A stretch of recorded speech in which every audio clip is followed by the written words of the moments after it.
historic one from the same place. Okay. So recording has started. Hi, this is the Community Preservation Committee meeting on September 5th, 2023. My name is Ann Mazar, and I'm the chair of the committee, and I represent the Land Use Committee. And maybe we could go around and everyone could introduce themselves. Barry, do you want to go? Barry Adirola, Planning Board Representative. Dan Byer, Parks Representative. And Lisa Mozinski is from the Metacomet Land Trust, who's at Town Hall. Ellen? Ellen Agro, Town Clerk. Mike Goddard? Mike Goddard, Select Board. Kathy? Kathy Schofield, Menon Historical Commission. And Bill? Yeah, it's Bill McHenry, assisting on affordable housing.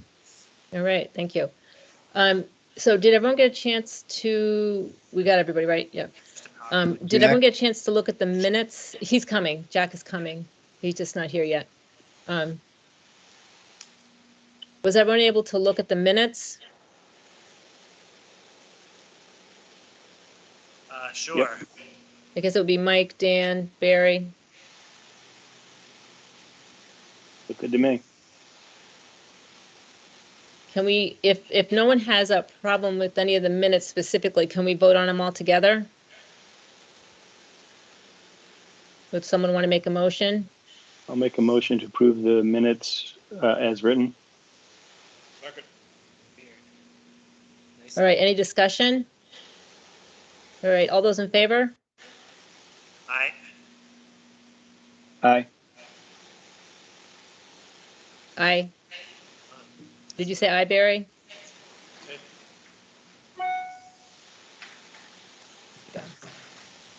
All right, so they were approved. Want to discuss the annual, not annual town meeting, the special town meeting warrant. And one of the things that I wanted to talk about before we did that is about how much money is in the community preservation account. And I sent you all the amounts that are in the different categories, and then also the amount of money that's supposed to, is estimated to come in for fiscal year 24. So it's $3 million that we're working with. And I just wanted to mention that, we have a very healthy budget, but we're also able to do all the projects that have come along. There hasn't really been one project that we've said, no, we can't do it. And a lot of the reason that that's true is that we leverage the money through grants, through bargain sales, through partnerships with other groups. And so I just wanted to kind of, say that before we started talking about the different items on the town meeting. Did anybody have any comments on the funds in CPA accounts? Did you send out a document with the It's fund? after the agenda. I have the amounts listed. Oh, it's on this. Okay, hang on. Yep. I just like open literally everything. And I think there were those emails. So when you get back, I don't see it here either. They're gonna set you up with the access you need to get all the numbers. Yes. Yep. Sounds like. Yeah, I have no idea what that amount thing is, but whatever. Maybe it's this one. Oh, So- fine. Got it. Okay. Okay. So why don't we move on to the disc golf, because we have guests here, so we'll let them talk. And Ellen Agro is interested in setting up a disc golf course. So Ellen, do you want to talk? Absolutely. Thanks for having me. This is something that's near and dear to me, and it is active recreation, so a very good use for our town-owned land, our properties that we've preserved. So a brief history, what disc golf is, it's basically like golf, except you're throwing a frisbee, and it's more like hiking with the frisbee. So it can be done on flat land, hilly land, forested land, pretty much anywhere. So as soon as we bought the paddock property, I thought, oh my gosh, we have so much land that we could make a disc golf course. So, I'm hoping that we can do that. Let's see, I'm gonna put my camera on so you can see me because it's a little better. I can't see me though. Am I there? You were there. Okay, I can't see me. So I reached out to a disc golf, a company that creates the courses. Recently, one opened in Milford at Louisa Lake. It's a nine hole course, and I play it very often with my husband. And I reached out to the company that helped them build theirs, and got a quote, which I believe you sent out to everybody. And the kind of the wild card here is what the site work would entail. Typically, a disc golf course is made with the resources you have there. They try to preserve the land as much as possible. You still have to make pathways to each tee box and to each hole, but the rest of the forest would, or pasture, whatever it is, would stay the way it normally is. So for an 18-hole course, you would need about 18 acres, but not all of that's going to be touched. It's just that's how much you need to make the holes far enough away from each other. So it can be done with a little less, but in general, it's about an acre per hole. I know, Ann, we had talked about two properties, the Inman Hill and the Paddock. I haven't seen either one yet. I plan on doing site walks with Dan at some point. I can go with you too. That'd You be know, great. yeah. Yeah. And I believe Paddock may be signed off tomorrow night, so that's good, hopefully. So for Inman Hill, I know that I'm gonna get the name wrong, the Bay State Trail Riders, is that what it is? Yeah. They're already pretty established there, and that's one of my biggest concerns about Inman Hill is disc golf and horses don't really go together. It would spook the horses to see random people throwing discs would be flying. So for a hiker, you'd have a sign up that says, just be careful for flying discs or what. But for horses, they would be unprepared for that. Paddock would be more desirable because they haven't established themselves as a horse trail place yet. Even though you might allow horses, they may shy away from going there because there's disc golf there. As far as wetlands goes, we try to reduce as much wetlands that you have to go over. Sometimes you might have to build a little culvert to go over a little stream if it's there, but you can avoid that.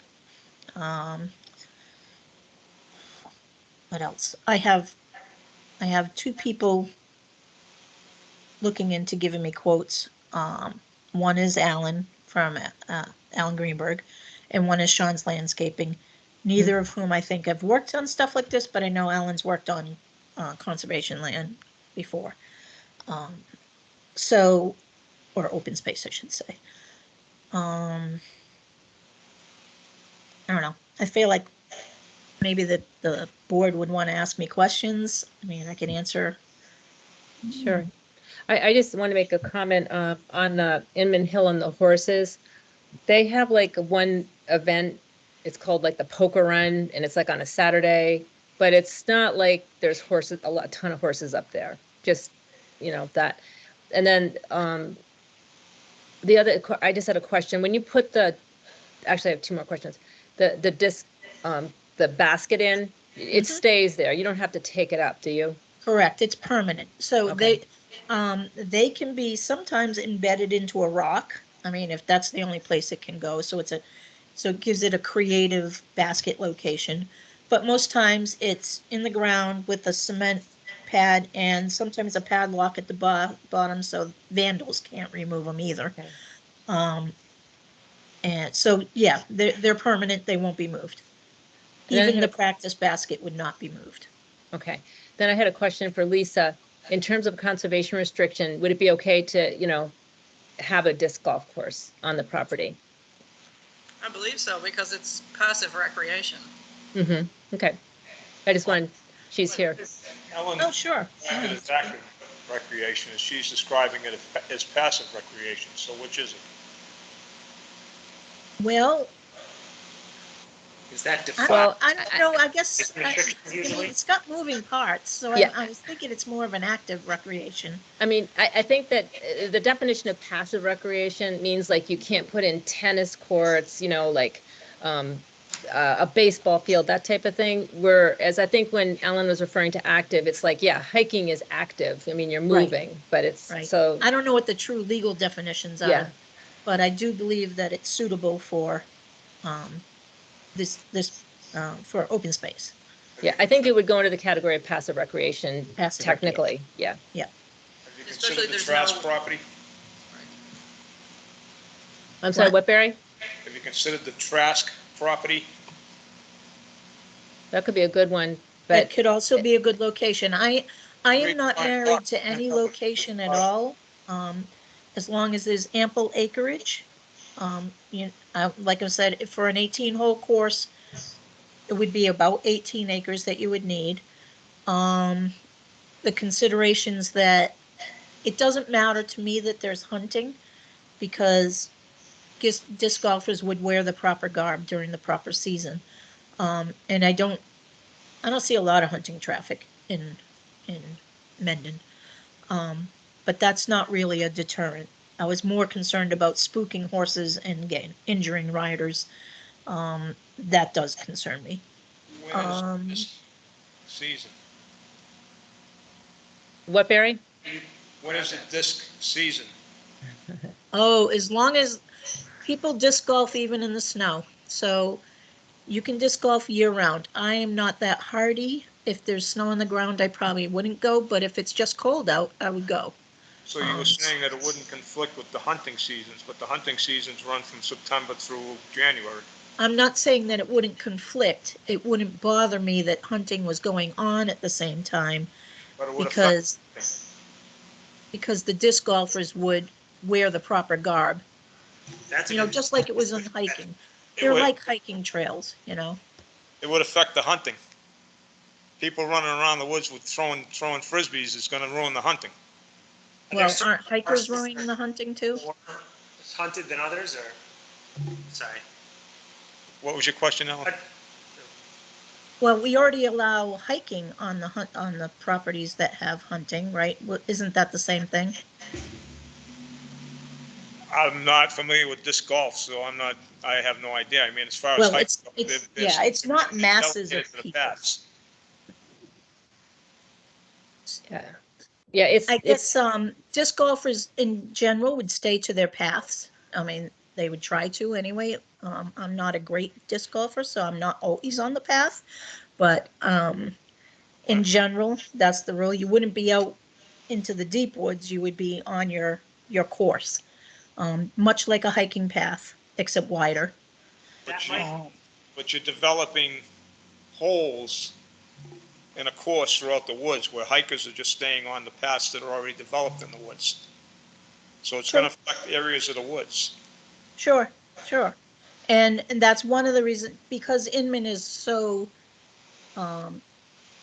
it's already established, I thought Paddock would be better to start this there, so people would know what was in the area and they could avoid the disc golf course if they so chose. with Paddock, it's worth noting too, that at least some of Paddock is fairly close to those houses.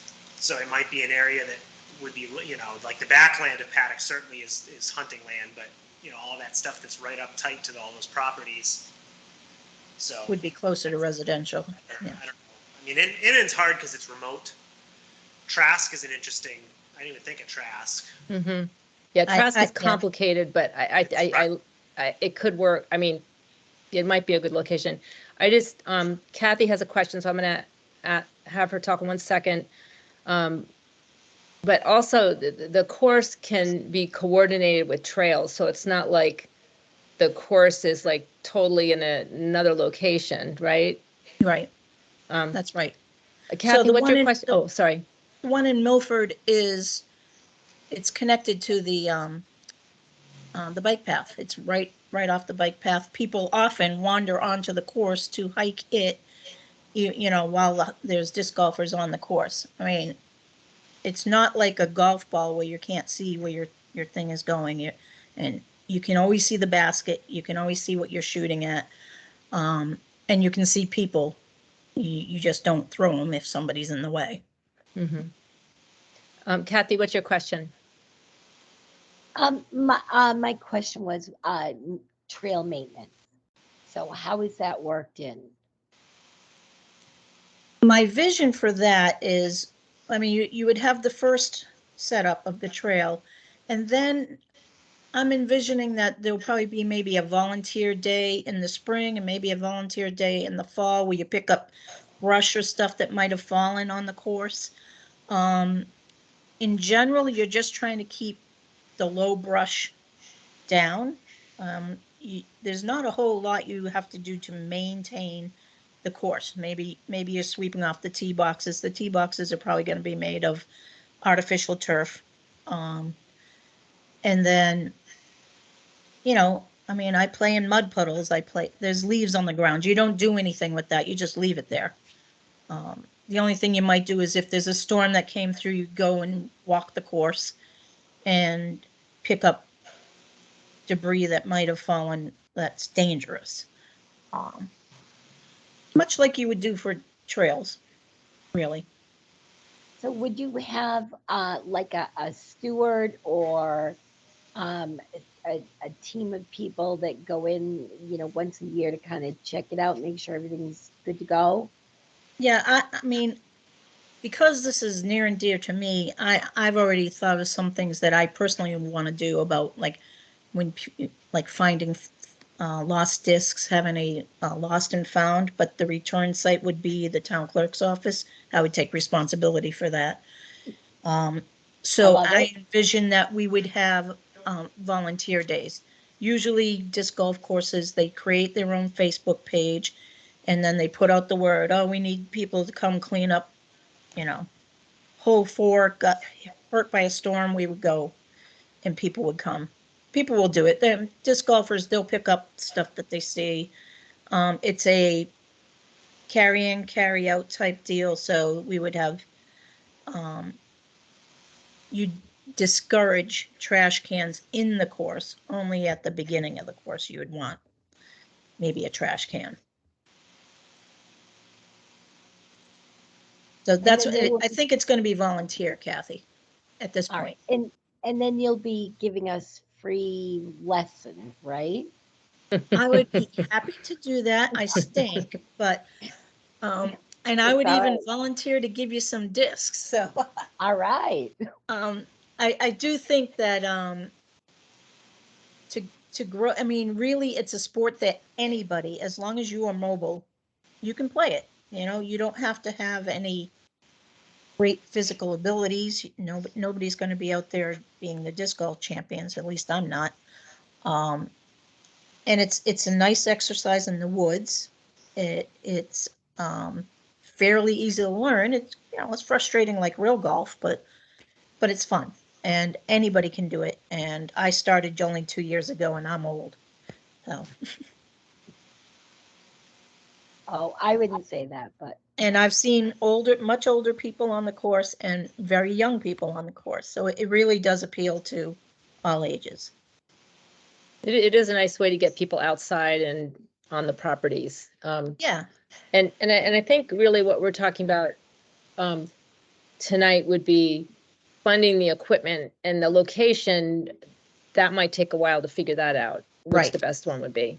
Right. So. This would be funding the equipment and also the course design, which is part of that quote is the professional will come and whatever site we pick, they will come and design the course for us.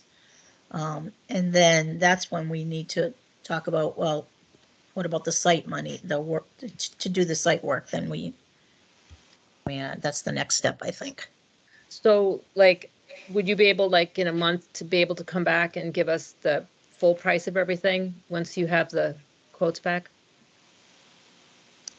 I would, well, I've already, the full price of the equipment and the layout, you already have. But the Right. site work, we have to know which property we're gonna use. Mhm. So if I could do that in a month, yeah. And then get maybe somebody like Alan Greenberg to go out and look at it, and I'd have to explain. I mean, it also, when the man designs the course, that might determine, well, how much site work is actually going to be done. So you might get a quote that's worst case, and then return money at the end if we don't use that money.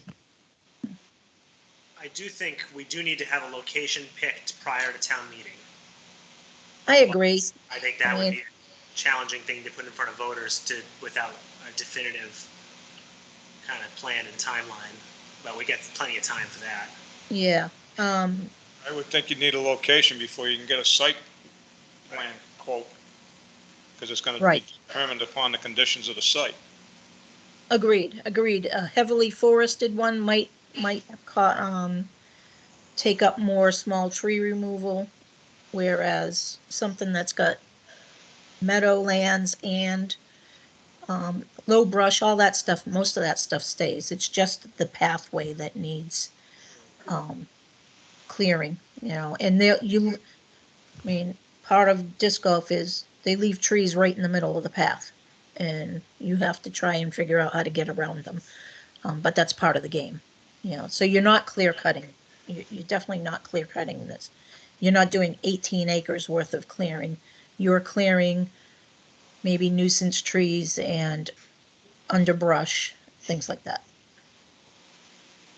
Have we, just with regards to paddock, I assume, who's holding the restriction on the paddock property? The town or somebody else? Well, we can't because we own it, so Oh, right, I'm right. hopefully Metacomet Land Trust. I guess I'm just thinking we might want to make sure as we write that conservation restriction, if that's the target, we need to ensure that it allows for that use. Or really, I mean, that's a whole nother, if there's any future recreation potential of that property too, if we need to identify certain areas that are allowed for active recreation. Yep, I'm just thinking of that now, but definitely.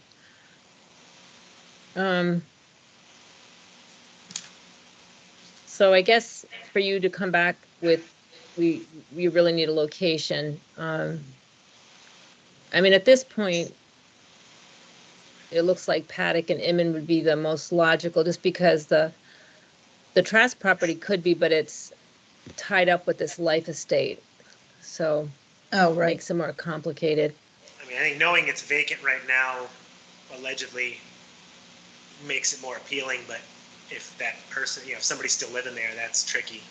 Yeah, I don't believe the person's living there. I think he lives in Dudley. mm-hmm. Because there is a real nice, big, huge clear area up there too. Up at Trask. Yeah. And I've also heard talk about people wanting to put athletic fields up there too, so Yeah. that might Well, just, I guess, Yeah, I don't know what. well, if Dan and I can take a look before I head away for 2 weeks, at the properties, I mean, if you think that Inman won't be a problem for the horses, that's fine too. I don't know which part, do they use the entire property? They only use a little area of the property? I don't really know what they use. So I'm They just just use the concerned trails. that we would spook riders. Yeah. I mean, horses are allowed on any property, so Right. potentially that could be a problem on any of them. Well, why don't you and Dan, sooner rather than later, look at the properties, and maybe you could zero in on one, and then we could vote on it. Okay. Yeah, I think. that makes Are you sense. going to be away the first Tuesday in October? No, I'll be here. I'll be Okay. back. Yeah. All right. So maybe why don't you plan on coming back to the next meeting? Okay. Does anyone know? Oh, Mike, when is the warrant going to be closed? They haven't set that date yet. They haven't. Do you Yeah, know we around haven't when it said would yet. be? No, probably be discussed tomorrow night. Okay, so, I mean, is everyone okay with putting a placeholder on the warrant?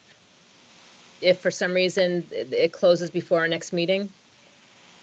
I think it's a good project. I think, we Um, gotta iron out some issues, but I think in term, that's one of the things that's come up in the open space and rec plan and the master plan. I think people are looking for these amenities, and it kind of ties into trail use. So I think, for $60,000, you're gonna get a whole new recreational activity for people. And I it's think, again, a- it speaks a little bit to what you and I talked about in terms of maybe drawing more people into town Yeah. from, ecotourism, back to the master plan that Dan's mentioning. Mm-hmm.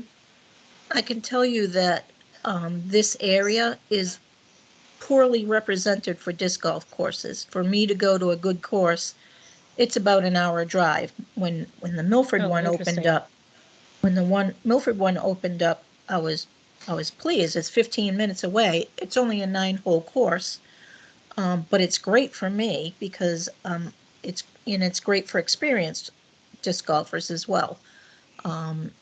So, but really, there's not a ton around here. But if you go out into, like Barry and out towards Charlton, there's a lot more out. Western Mass, there's more. So to get to a disc golf course, this area could really use one. It'll bring people in. They'll come in and use the restaurants and the gas stations, and especially an 18-hole course will bring people into the town.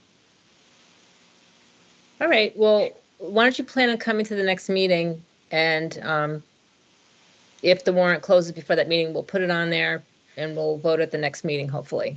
Okay, and is it possible to, if we can't get a quote for the site work, a real good quote for the site work, can we vote for the equipment part and then at a later meeting, maybe annual town? Because I don't know how quickly these things happen, as far as once the guy designs, how quickly you can start. So I don't know. I don't know if you'd want to break it up into two different votes, one for special town and one for annual town. But I will do my best to try and get something on paper from the two people that I talked to. Okay, I mean, if people are generally supportive of it, we can put it on the warrant, and then in terms of the dollar amount, we can vote on it, before the November town meeting also. So Okay. by then, you should probably be able to get a quote. Yeah. And can I just ask, what's the parking requirements for a course? Well, Because that would I don't- factor into which property you might be looking at. well, Paddock, I envision that you would park maybe off of Morrison Drive and walk over from the attached property there. Or you can even start the course on there and go. So I know Morrison Drive already has, kind of a parking lot there. I don't know what the actual requirement is because the one in Milford, well, that's a shared parking lot for the bike path and for commuters and for the lake. So that, I don't know how much they actually set aside for disc golfers. I would imagine at any time there might be 5 or 6 cars at a time there. But it I could would be think- more. Yeah, I mean, I think both locations could accommodate that number of cars, Yeah. And I don't know that if it got really popular, if you would need more or people would have to be creative. We don't want people like parking illegally or annoying neighbors on Inman Hill. But Well, I know like when the Bay State Trail Riders Association have their event, they actually park in the field that's next door. So, Oh, and I think, yeah. so if you had like an event or something, you could do that. But otherwise, I don't think you're going to have that many people that are going to need Not parking. at one time, right? Not at one time. You might though. I mean, it's hard to tell in Milford how many cars are there for disc golf, but when I've played, maybe every hole was busy, which would be nine groups that were there, Mhm. but it's not always that busy. Sometimes it is, sometimes it isn't. And if there's field, if you allow for parking on the field, then that takes away that issue anyway. You know, typically you might have 5 cars, but if someday there's 10 cars, there's some place for them to park. Well, I thought the intention was to establish a parking area for paddock anyway on that back of Morrison Drive. We set up that easement and all that. Well, the town owns the property, so that parking lot, the town owns. Well, So not- the, you know, Didn't we reserve a whole easement and set it all up, so even if we future disposed of Morrison Drive, we'd retain the access to all the open space? we definitely have the access. I don't know about the parking lot part. I suppose if the town, The fire station, you got parking for like 50 Right. cars.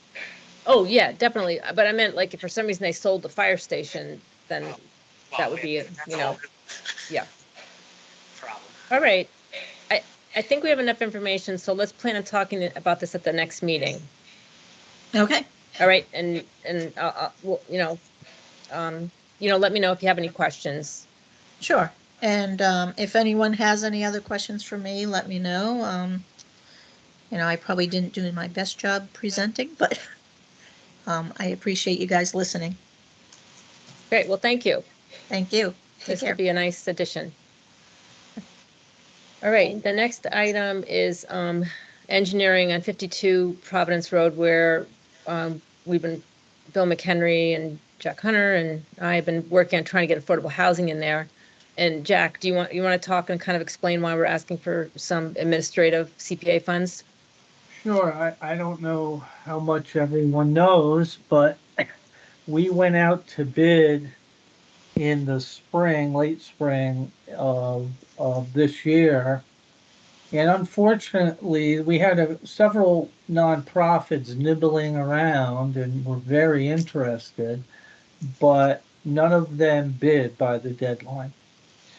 And as we as we started going through the RFP process, we kind of realized that might happen. And the reason is it's an expensive site.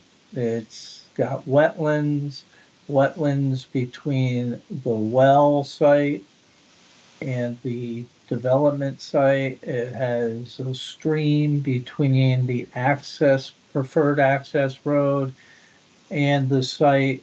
And all that is money, and with affordable housing, it gets very expensive and not even minimally profitable. So we debriefed, Bill, Ann, and I think Dylan was with us for some of it, from my office. We debriefed with 3 firms that were somewhat serious, and we heard just about the same message, that the unknown of the access road and getting the wetlands crossing, which would be necessary, permitted, was something that they shied away from.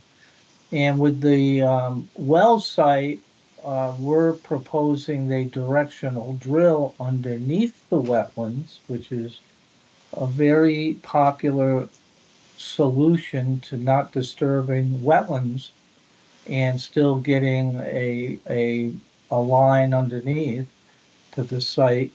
Was a little they were hesitant. They don't know how much these things are going to cost, and so they said more or less that if we could get some of this engineering done, then all 3 of them said they would be active bidders. I asked all 3 of them. And actually the septic system was the 3rd. So we originally thought about soliciting bids for all 3, for a wetland, an access road, wetlands crossing rather, over the stream to access the upland to the property, have that engineered and permitted by the Conservation Commission. We were also talking about having the directional drill site not only of the preferred location for the well where we go in to go underground, but where it comes out. And if that's within the resource area, to have that permitted.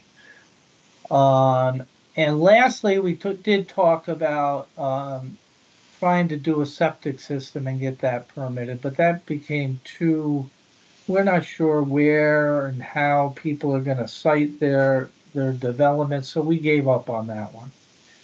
So Anne, God bless her, reached out to 3 firms, and I think it's Garrier and Howden was the preferred firm for the wetlands crossing, and environmental tech for the directional drilling sites.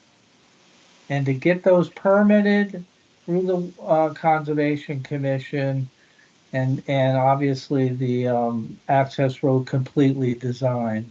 And I know that will go a long way to making this a palatable site. And one of the reasons is because we are at 44 units.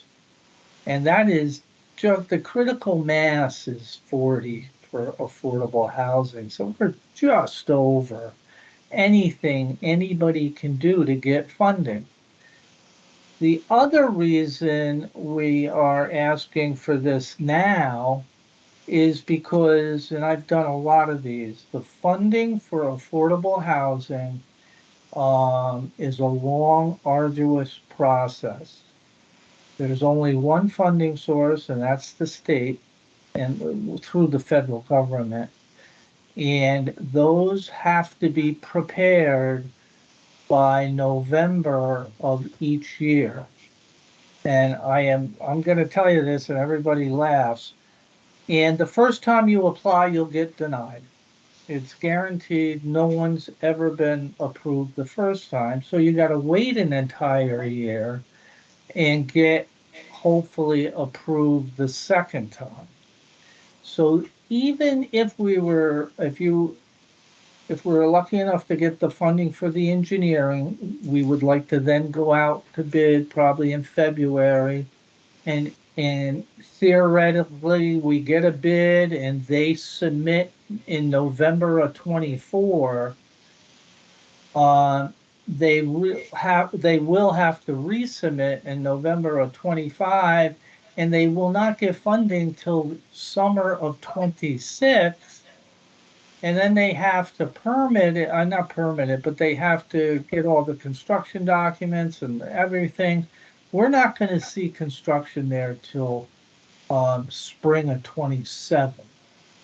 And that's the reality of the affordable housing world, unless you're the private sector. And the private sector wouldn't touch this because there's not enough money in it. So it's only the nonprofits that will entertain this.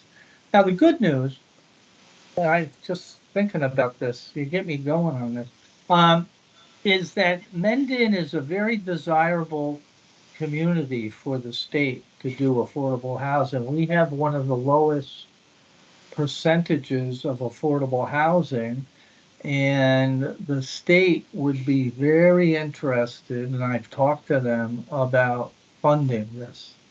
But the reality is, as I said, we wouldn't see construction. So if we can't get the engineering started now, we're now talking 2028. And so it's the story of affordable housing, and that's kind of where we land right here. Before, like, people ask questions, so to do the wetlands crossing and the wetlands habitat evaluation, it'd be $13,875 approximately. And to do the test drilling holes for the directional drilling to connect the well to the site, that would be $2,800. So questions? And can I just say one thing? I didn't say hello to Barry. I didn't know you were here, Barry. He stole my planning board member. Still what? What's the total for all this?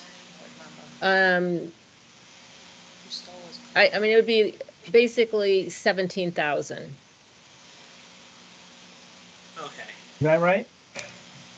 Well, yeah, I mean, the estimate for the wetlands crossing design and permitting and wetlands habitat evaluation would be 13,875, so let's say 14,000. And then for the directional drilling, it's 2,800, so let's call that 3,000. And Yeah. obviously what's not used, we won't spend, so that would be 17. And is there any reason to do this right now with administrative funds versus waiting and voting in November to just vote it out of the normal housing budget? Is there a I time? can answer. Yeah, I know, Dan. The problem is that we will not get the engineering and permitting done in time to go out to bid. Okay. We'd be really cutting it close. Maybe, and then we lose a whole year. It's I'm not against it, I'm bizarre. just curious. Yeah. We did talk about that.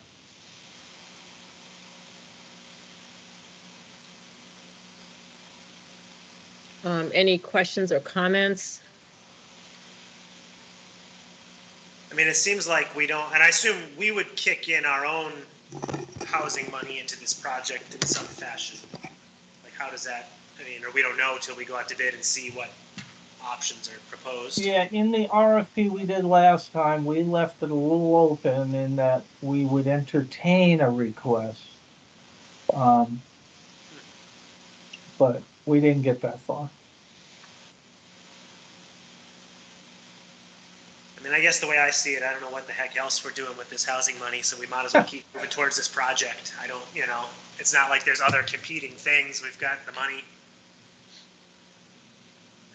This is what it's for. I think ultimately this would be a good project if it can go through. We need housing. I am very confident it'll be a good project. I can tell you that.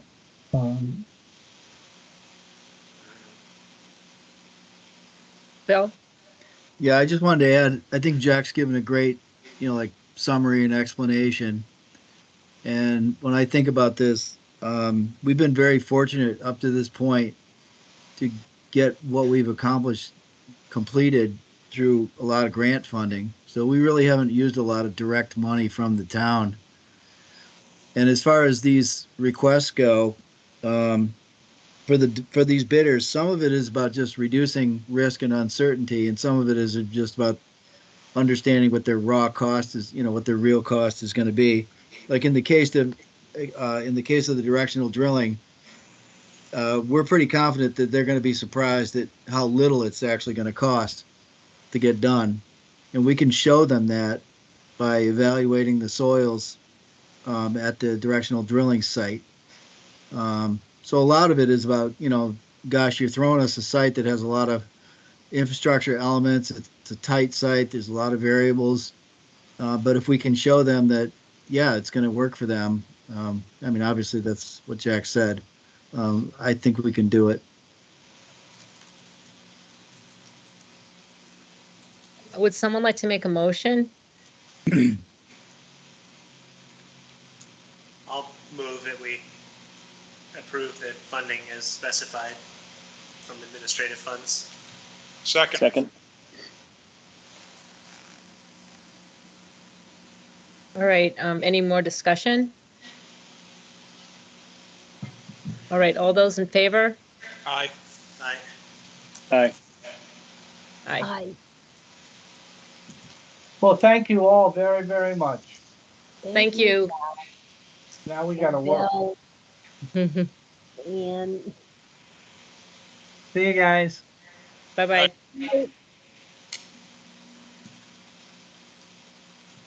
All right, so I think is there anything that anyone else wants to talk about for the special town meeting?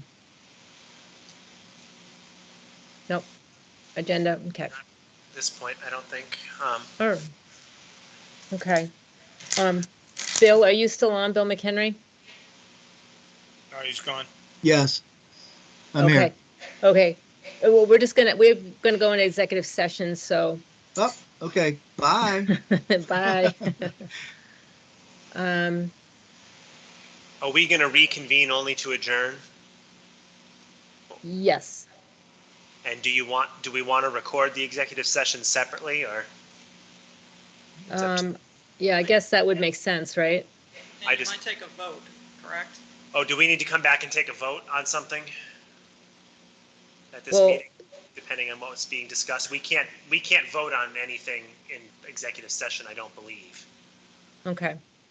So, but do we have to vote to go into executive session, right? Right, it doesn't really matter. I just want to be lazy with the video, that's all. All right, I mean, I think